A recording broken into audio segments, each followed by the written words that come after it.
Russia Ukraine যুদ্ধের ৩ বছর পেরিয়ে গেলেও এখনও স্পষ্ট বিজয়ীর দেখা মিলছে না। রাশিয়া কিছু এলাকা দখল করলেও এর জন্য দিতে হচ্ছে বিপুল মূল্য। অন্যদিকে ইউক্রেনও ভয়াবহ ক্ষয়ক্ষতির মধ্য দিয়ে যুদ্ধ চালিয়ে যাচ্ছে। ফলে যুদ্ধটি এখন অনেকটাই দীর্ঘস্থায়ী অচল অবস্থায় আটকে আছে। ২০২৫ সালের ফেব্রুয়ারিতে প্রকাশিত লুই ইনস্টিটিউটের বিশ্লেষণে বলা হয়েছিল, রাশিয়া পূর্বাঞ্চলে ধীরে ধীরে কিছু এলাকা দখল করলেও বড় ধরনের অগ্রগতি অর্জন করতে পারছে না।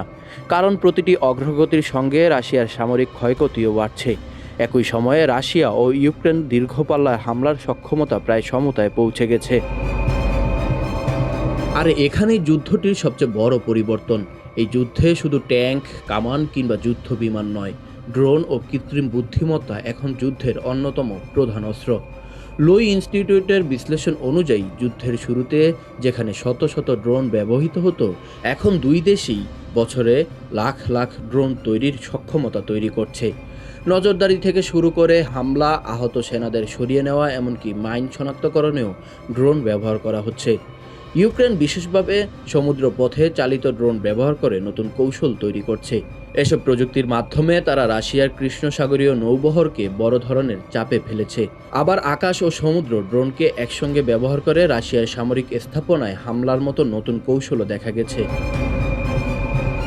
শুধু ড্রোন নয়, যুদ্ধক্ষেত্রে এআই বা কৃত্রিম বুদ্ধিমত্তার ব্যবহারও দ্রুত বাড়ছে। কোনো লক্ষ্য শনাক্ত হওয়ার পর সেটিতে হামলা চালানোর সময় কমিয়ে আনতে এআই, সেন্সর নেটওয়ার্ক এবং গোয়েন্দা তথ্য একসঙ্গে ব্যবহার করা হচ্ছে। অর্থাৎ আধুনিক যুদ্ধে কে আগে শত্রুকে শনাক্ত করতে পারছে এবং কত দ্রুত সিদ্ধান্ত নিয়ে আঘাত করতে পারছে, সেটিই হয়ে উঠেছে বড় সুবিধা। তবে প্রযুক্তি যতই উন্নত হোক, যুদ্ধের সময় সবচেয়ে বড় বাস্তবতা এখনও মানুষ। দুই পক্ষেরই বিপুল সংখ্যক সেনা আহত হয়েছে। বিশ্লেষণটি বলছে, দীর্ঘমেয়াদে এত বড় ক্ষয়ক্ষতি কোনো পক্ষের সঙ্গেই টেকসই নয়। তাহলে রাশিয়া কেন এখনও এগিয়ে যেতে পারছে না? কারণ রাশিয়ার হাতে বড় জনসংখ্যা, বিশাল সামরিক শিল্প এবং দীর্ঘমেয়াদী যুদ্ধ চালিয়ে যাওয়ার তুলনামূলক বেশি সক্ষমতা রয়েছে। অন্যদিকে ইউক্রেনকে টিকে থাকতে পশ্চিমা দেশগুলোর সামরিক ও অর্থনৈতিক সহায়তার উপর অনেকটাই নির্ভর করতে হচ্ছে। কিন্তু ইউক্রেনও একেবারে পিছিয়ে নেই। নিজস্ব প্রতিরক্ষা শিল্প গড়ে তুলে তারা নিজেদের সামরিক প্রয়োজনের একটি বড় অংশ উৎপাদন করতে পারছে এবং দূরপাল্লার হামলার সক্ষমতাও বাড়িয়েছে। এ কারণেই যুদ্ধটি এখন এমন এক পর্যায়ে পৌঁছেছে যেখানে কোনো পক্ষই সহজে চূড়ান্ত জয় অর্জন করতে পারছে না।